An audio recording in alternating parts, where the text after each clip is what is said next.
বন্ধুরা আসসালামু আলাইকুম। আশা করি সবাই ভালো আছেন। আলহামদুলিল্লাহ আমিও ভালো আছি। সো আসাদুজ্জামান আসাদ আপনাদের সবাইকে দ্য মেন্টস টিউটোরিয়াল চ্যানেলের পক্ষ থেকে শুভেচ্ছা অভিনন্দন জানাচ্ছি। আর এখন শুরু করতে যাচ্ছি গ্রামারের একটি চমৎকার ক্লাস। সো আশা করছি পুরো ক্লাস জুড়ে আমার সঙ্গেই থাকবেন। Anyway, no more talking, let's get start and take a look at the board please. Okay, বোর্ডের দিকে লক্ষ্য করুন সবাই। You can see here what is written here. এখানে লেখা আছে সো দ্যাট, যার বাংলা অর্থ হচ্ছে যাতে করে বা যাতে। ওকে, এরপরে আমরা দেখতে পাচ্ছি ইন অর্ডার দ্যাট, এটার বাংলাও কিন্তু যাতে করেই হয়। এবার আমরা দেখতে পাচ্ছি ইন অর্ডার টু, এটা একটু ব্যতিক্রম, মানে কিছুটা মিল আছে তবে ব্যতিক্রমও আছে। এখানে ইন অর্ডার টু, যার বাংলা অর্থ হচ্ছে উদ্দেশ্যে। ওকে, আর উইথ ভিউ টু, এটার বাংলা অর্থ কিন্তু ধরা হয় উদ্দেশ্যে।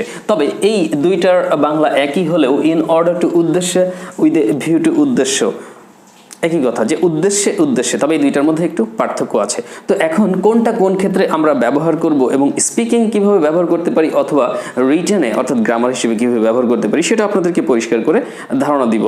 ওকে, আর হ্যাঁ বন্ধুরা, আরেকটা কথা, তোমরা যারা বাড়িতে বসে খুব সহজে ইংরেজি শিখতে চাও, স্পোকেন ইংলিশ কোর্স কমপ্লিট করতে চাও, তারা আমাদের স্পোকেন ইংলিশের এই যে আমার কাছে রয়েছে এই বইটি সংগ্রহ করবে। সুন্দরবন কুরিয়ারের মাধ্যমে তুমি বইটি বাংলাদেশের যে কোনো জেলাতেই নিতে পারবে। 700 টাকা বিকাশ করে, 700 টাকা বিকাশ করলে আমরা কুরিয়ারে এটা পাঠিয়ে দিব। আর প্রবাসী বন্ধুরা আমাদের বইটির PDF ফাইল নেবেন 700 টাকা বিকাশ করার মাধ্যমে, কারণ এটা অফিস ম্যাটেরিয়াল, কোর্স ম্যাটেরিয়াল। ওকে, সো যাই হোক, বইয়ের কথা রাখি, যারা আগ্রহী তারা বইটি দ্রুত অর্ডার করবে, কারণ এই বইয়ের প্রত্যেকটি লেসনের ভিডিও ক্লাস কিন্তু আমরা আমাদের ইউটিউব চ্যানেলে পাবো। আর ইউটিউব চ্যানেলে আমাদের এই লেসনের ভিডিও ক্লাসগুলো দেখে বাড়িতে বসে নিজেই কোর্স কমপ্লিট করে ফেলতে পারবো। তো এখন আমরা ওই কথা বলি যে কথা বলছিলাম একটু আগে, বই এখন রাখি। ওকে, তাহলে সো দ্যাট দিয়ে যদি আমরা কোনো বাক্য তৈরি করতে চাই তাহলে আমাদের এর সূত্র যেটা আসবে সেটা হচ্ছে যে আমরা সো দ্যাট ইউজ করব। ঠিক আছে, সো দ্যাট বোর্ডের দিকে ফলো করতে হবে কিন্তু, ঠিক আছে। সো দ্যাটের পরে অর্থাৎ আমরা বাক্যের মধ্যে দুইটা ক্লাসকে কানেক্ট করতে সো দ্যাট ইউজ করলাম। এর আগে হয়তো একটা অংশ আছে, এরপরে সো দ্যাট আছে। সো দ্যাটের পরে আমরা কিন্তু আবারও ওই সাবজেক্টটিকে ব্যবহার করব। সো দ্যাটের পরে আবারও সাবজেক্টটি ব্যবহার করব। এই সাবজেক্টটি ব্যবহার করার পরে এখানে আমাদের যেটা করতে হবে সেটা হচ্ছে যে টেন্স অনুযায়ী আমাদেরকে হয়তো ক্যান, কুড অথবা মে, মাইট ইউজ করতে হবে। তাহলে টেন্স অনুযায়ী ক্যান, কুড বা মে, মাইট আমরা ইউজ করলাম। এটা ইউজ করার পরে এরপরে আমরা যেটা করব, এরপরে ভার্বের প্রেজেন্ট ফর্ম ইউজ করতে হবে। কোন ফর্ম? প্রেজেন্ট ফর্ম ইউজ করতে হবে, V1 যেটা। এরপরে বাক্যের অতিরিক্ত কোনো অংশ থাকলে আমরা সেটাকে এখানে বসিয়ে দেব। অতিরিক্ত লিখলাম আমি এখানে বোঝানোর জন্য। তাহলে প্রথম ক্লাসটা গেল, সো দ্যাটের পরে সাবজেক্ট আবার আসলো, এরপরে can, could, may, might tense অনুযায়ী বসাবো। যদি প্রেজেন্ট টেন্সে হয় তাহলে ক্যান অথবা মে ইউজ করতে পারবো। আর যদি পাস্ট টেন্সে হয়, পূর্বের যে ক্লজটি, এই অংশটুকু, প্রথমে একটা ক্লজ থাকবে, এই অংশটুকু যদি প্রেজেন্ট টেন্সে হয় তাহলে ক্যান অথবা মে ইউজ করব, ক্যান অথবা মে।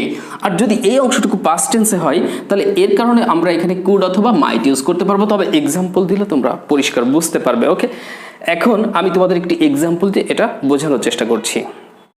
সে মনোযোগ দিয়ে পড়াশোনা করেছিল যাতে করে সে A+ পেতে পারত। তাহলে আমি যদি এই বাক্যটা বলি যে সে মনোযোগ দিয়ে পড়াশোনা করেছিল, আমরা কি লিখবো? হি মনোযোগ দিয়ে পড়াশোনা করা ইংরেজি স্টাডি, কিন্তু আমি পাস্ট টেন্সে বলেছি, তাহলে হি স্টাডিড। এই মার্কারটা একটু কালি কম মনে হচ্ছে, আমি এটা ব্যবহার করে দেখি কি অবস্থা। আচ্ছা, হি স্টাডিড অ্যাটেন্টিভলি, হ্যাঁ এটা একটু ঠিক আছে, অ্যাটেন্টিভলি। এই যে একটা ক্লজ হলো, তাই না? হি স্টাডিড অ্যাটেন্টিভলি, সে মনোযোগ দিয়ে কি করেছিল? পড়াশোনা করেছিল। এরপরে তোমরা কি করবে? এবার সো দ্যাট ইউজ করছো, যাতে করে। সে মনোযোগ দিয়ে পড়াশোনা করেছিল যাতে করে। এখন এই যে সো দ্যাট অংশটা তুমি এখানে বসালে, এই সো দ্যাটের পূর্বে এই অংশটুকু কোন টেন্সে? স্টাডিড, এটা পাস্ট টেন্সে। তাহলে পাস্ট টেন্সে থাকার কারণে সো দ্যাটের পরে তুমি ওই সাবজেক্টটি আবার ব্যবহার করো, তারপরে পাস্ট টেন্স হওয়ার কারণে তোমাকে কুড অথবা মাইট ইউজ করতে হবে। তাহলে তুমি সো দ্যাটের পরে সাবজেক্টটি আবার নাও, হি। সে মনোযোগ দিয়ে পড়াশোনা করেছিল যাতে করে সে কি করতে পারতো? A+ পেতে পারতো। তাহলে হি এখানে কুড অথবা মাইট তুমি দিতে পারো, হি কুড গেট A+। আবার ইচ্ছে করলে তুমি এই কুডের জায়গায় কি ব্যবহার করতে পারতে? হি মাইট A+। এই শব্দটাও আমরা ব্যবহার করতে পারতাম। হয় তুমি কুড ব্যবহার করবে অথবা এখানে মাইট ইউজ করবে, তবে তারপরে কিন্তু ভার্বের প্রেজেন্ট ফর্ম ইউজ করতে হবে, এটা তোমরা খেয়াল রেখো। তাহলে হি studied attentively so that he might get A+। He studied attentively so that he might get A+, যাতে করে সে A+ পেতে পারতো। তাহলে সো দ্যাট মানে কি?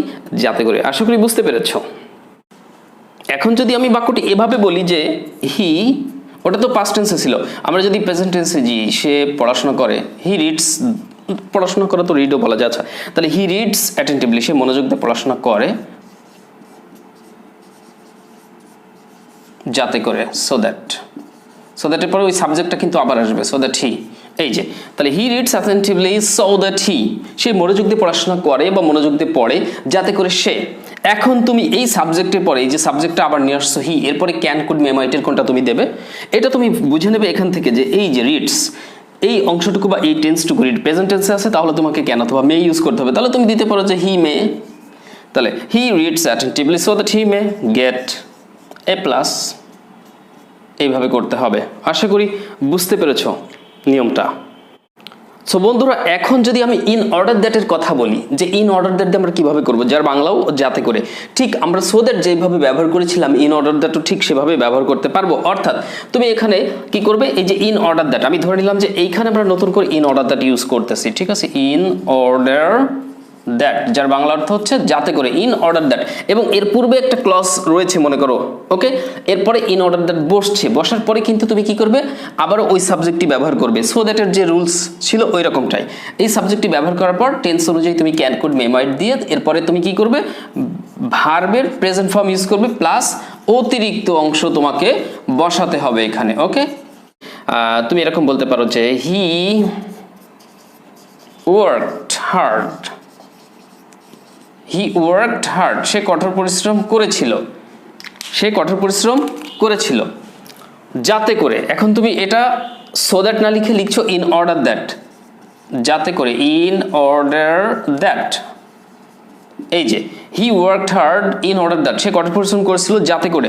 এবার কি করবে, তুমি এই সাবজেক্টটিকে আবার দেবে হি, এবার এখানে যেহেতু ওয়ার্কের সাথে ইডি আছে, তার মানে কি পাস্ট টেন্সে আছে না, পাস্ট টেন্সে থাকার কারণে তুমি এখানে কিন্তু কুড অথবা মাইট ইউজ করবে, তাহলে হি মাইট বা কুড একটা দিলেই হবে এখানে, he worked hard in order that he might prosper in life. Bangla কি দাঁড়ালো, সে কঠোর পরিশ্রম করেছিল যাতে করে সে জীবনে উন্নতি করতে পারত, এই হচ্ছে বিষয়। তাহলে তোমরা একটা জিনিস দেখলে যে সো দ্যাট মানেও যাতে করে, ইন অর্ডার দ্যাট মানেও যাতে করে হয়, তবে এই সো দ্যাট বা ইন অর্ডার দ্যাট যখন আমরা লিঙ্কার হিসেবে বাক্যের বা ক্লজের মাঝে যখন ইউজ করছি, তারপরে আবার সাবজেক্ট দিব, দিয়ে can, could, may, might tense অনুযায়ী বসাবো, বসিয়ে তারপরে ভার্বের প্রেজেন্ট ফর্ম ইউজ করে বাকি অংশ দিয়ে দিব, বাক্য হয়ে যাবে। আশা করি সো দ্যাট এবং ইন অর্ডার দ্যাটের ব্যাপারটা বুঝতে পেরেছো। Now let's talk about the uses of in order to. চল in order to নিয়ে কথা বলি। in order that, in order to, এটার দুইটার মধ্যে বেশ কিছু মিল আছে, দেখো দেখতে মিল আছে, কিন্তু পার্থক্য তো কোথায়, দেখো যে যখন in order to বলবো, আচ্ছা in order to বাংলা কি, in order to বাংলা আমি কিন্তু ক্লাসে শুরুতে তোমাদেরকে বলেছিলাম যে উদ্দেশ্যে, in order to মানে উদ্দেশ্যে। আমরা ইংরেজি শিখি কেন, ভালো চাকরি পাবার উদ্দেশ্যে, এরকম একটা বাক্য দরকার যে আমরা ইংরেজি শিখি ভালো চাকরি পাওয়ার উদ্দেশ্যে। এখন ইন অর্ডার টুর পরে তোমাদেরকে মনে রাখতে হবে যে ইন অর্ডার টু যখন তুমি ইউজ করবে কোনো বাক্যে, ইন অর্ডার টুর পরে কিন্তু অবশ্যই আবার V1 ইউজ করতে হবে, শুধু হচ্ছে ইন অর্ডার টুর পরে V1 মানে ভার্বের প্রেজেন্ট ফর্ম ইউজ করতে হবে, ওকে। আচ্ছা, তাহলে তুমি বললে যে আমরা কি করি, আমরা ইংরেজি শিখি, উই লার্ন ইংলিশ, এই যে we learn English in order two, কেন, ভালো চাকরি পেতে, তাহলে এখানে V1 দিতে হবে, টু পেতে অর্থাৎ পাওয়া, গেট আ গুড জব। এবার তুমি যদি বলো এরকম যে হি ওয়ার্কড হার্ড, সে কঠোর পরিশ্রম করেছিল, in order two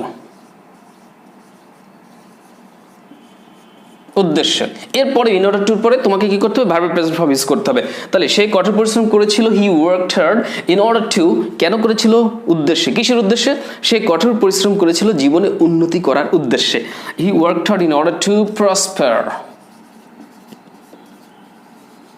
in life, জীবনে উন্নতি করার উদ্দেশ্যে। তাহলে ইন অর্ডার টুর বাংলা অর্থ কি হলো, উদ্দেশ্যে। এই যে তোমরা এখন এই ভিডিওটি দেখছো, তোমরা যদি বলো যে আমরা এই ভিডিও ক্লাস দেখি ইংরেজি শেখার উদ্দেশ্যে, তাহলে তুমি কি বলবে, উই ওয়াচ দিস ভিডিও, আমরা এই ভিডিওটা দেখি, উই ওয়াচ দিস ভিডিও, আমরা এই ভিডিও ক্লাসটি দেখি বা ভিডিওটি দেখি কেন? in order to learn English।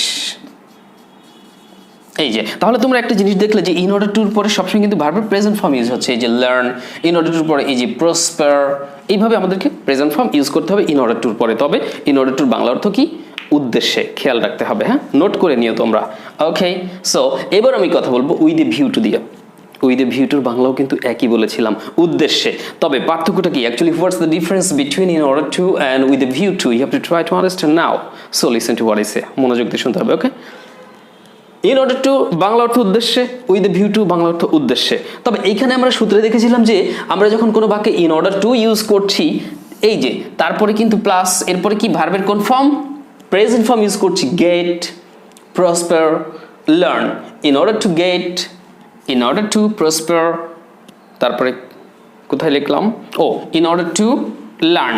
এই যে তার মানে আমরা এই যে তিনটা জায়গায় কিন্তু in order to এর পরে প্রেজেন্ট ফর্ম ইউজ করেছি, get, prosper, learn। এখন প্রেজেন্ট ফর্ম যে ইউজ করেছি, ঠিক আছে, in order to এর ক্ষেত্রে সেটা প্রযোজ্য, বাট যখন আমরা উদ্দেশ্যে অর্থে in order to ইউজ না করে with a view to use করব, উদ্দেশ্যে অর্থে উইথ এ ভিউ টু যখন ব্যবহার করব, এরপরে আমাদের ওই ভার্বগুলোর সাথে আইএনজি যোগ করতে হবে। কি যোগ করতে হবে? আইএনজি যোগ করতে হবে। ওকে, এখন চলো এক্সাম্পল দিব। এখন মনে করো এই বাক্যগুলো দিয়ে আমি তোমাদেরকে বোঝাবো উইল লার্ন ইংলিশ, আমরা ইংরেজি শিখি। এখন এই জায়গায় তুমি কি ব্যবহার করেছো? ইন অর্ডার টু ব্যবহার করনি, তাহলে কি ব্যবহার করছো? তুমি উইথ এ ভিউ টু ব্যবহার করেছো, উইথ আ ভিউ টু, যার বাংলা অর্থ কি? উদ্দেশ্যে। যে আমরা ইংরেজি শিখি উদ্দেশ্যে। কিসের উদ্দেশ্যে? ভালো চাকরি পাওয়ার উদ্দেশ্যে। এখন এই যে উইথ দ্য ভিউ টু লেখার কারণে তোমাকে এখানে গেটিং করতে হবে। কি করতে হবে? GETTING, getting, a good job. এই যে এটা দিয়ে আমি দেখালাম, will learn English with the view to getting a good job. মানে এক কথায় তোমাকে মনে রাখতে হবে উইথ দ্য ভিউ টুর পর ভার্বের আইএনজি যোগ করতে হয়, আর ইন অর্ডার টুর পর ভার্বের প্রেজেন্ট ফর্ম ইউজ হয়। আমার মনে হয় তুমি বুঝতে পেরেছো। তো বাকি এক্সাম্পল দুটো যদি আমরা করি, এটা এবং এইটা, তাহলে দেখি হি ওয়ার্কড হার্ড। এখন তুমি যদি এখানে বলো with a view two, with a view to, এই যে হি ওয়ার্কড হার্ড, সে কঠোর পরিশ্রম করেছিল। উইথ ভিউ টু, প্রসপার নয়, প্রসপারিং, প্রসপারিং, এই যে আইএনজি যোগ করে দিতে হবে, prospering in life. He worked hard with view to prospering in life, সে জীবনে উন্নতি করার উদ্দেশ্যেই কঠোর পরিশ্রম করেছিল। Okay, now the last one, we watch this video, আমরা এই ভিডিও দেখি ইন অর্ডার টু। এখানেও মনে করো তুমি উদ্দেশ্য অর্থে ইন অর্ডার টু ইউজ না করে with a view to use করছো, উইথ আ ভিউ টু। তাহলে এখানে কি লার্ন রাখা যাবে? অবশ্যই না। তোমরা এখন বুঝে গেছো নিশ্চয় যে কি করতে হবে। স্যার, এখানে আমরা জানি যে উইথ এ ভিউ টু যেহেতু আমরা ব্যবহার করেছি, এখানে আমাদেরকে ভার্বের সাথে আইএনজি যোগ করতে হবে। তাহলে তোমাকে এখন এই জায়গায় লিখতে হবে learning, learning English. Okay, we watch this video with view two learning English, আমরা এই ভিডিও দেখি ইংরেজি শেখার উদ্দেশ্যে। সো যে উদ্দেশ্যে তোমরা এতক্ষণ এই ভিডিওটি দেখলে, আশা করি সেই উদ্দেশ্য তোমাদের সফল হয়েছে বা তোমরা সেই উদ্দেশ্যে সফল হয়েছো। এনিওয়ে, সো এইভাবে তোমরা মনোযোগ দিয়ে প্রতিটা টিউটোরিয়াল ভিডিও দেখো, ক্লাসগুলো বোঝো, কোথায় কি শেখাচ্ছি সেখান থেকে 2-5টা শব্দ বা বাক্য শিখলেও তাতেও তোমার বেনিফিট। ওকে, সো যদি ভিডিওটি কোথাও কোনো প্রবলেম থেকে থাকে বুঝতে, তাহলে তুমি আবার দেখো। আর এইভাবে যদি ভিডিওটি ভালো লেগে থাকে, তোমাদের সবার কাছে অনুরোধ করছি বন্ধুরা, প্লিজ একটা লাইক দিয়ে দাও। তোমরা ভিডিওতে অনেকে দেখো, ভালো লাগে হয়তো বা, কিন্তু লাইক দাও না, অনেক সময় মনে থাকে না, ঠিক আছে, but I request all of you to press the like button please. আমাদের এই ভিডিওতে একটা লাইক দিয়ে দিও এবং পারলে অবশ্যই একটা কমেন্ট করো, আর যদি ভালো লাগে শেয়ারও করতে পারো। ওকে, আমাদের এই দ্য মেন্টর টিউটোরিয়াল চ্যানেলে চোখ রাখো তুমি সন্ধ্যা 7:20 লাইভ ক্লাসে এবং রাত 9টায়। ওকে, সন্ধ্যা 7:20 এবং রাত 9টায় BD time, Bangladesh time. So dear learners, that's all for today. Wish you all the best, take care. সবাই ভালো থাকো, সুস্থ থাকো এবং অবশ্যই সতর্ক থাকো, বাইরে গেলে মাস্ক ব্যবহার করতে ভুলো না। All the best, take care. আসসালামু আলাইকুম, হ্যাভ এ লাভলি ডে।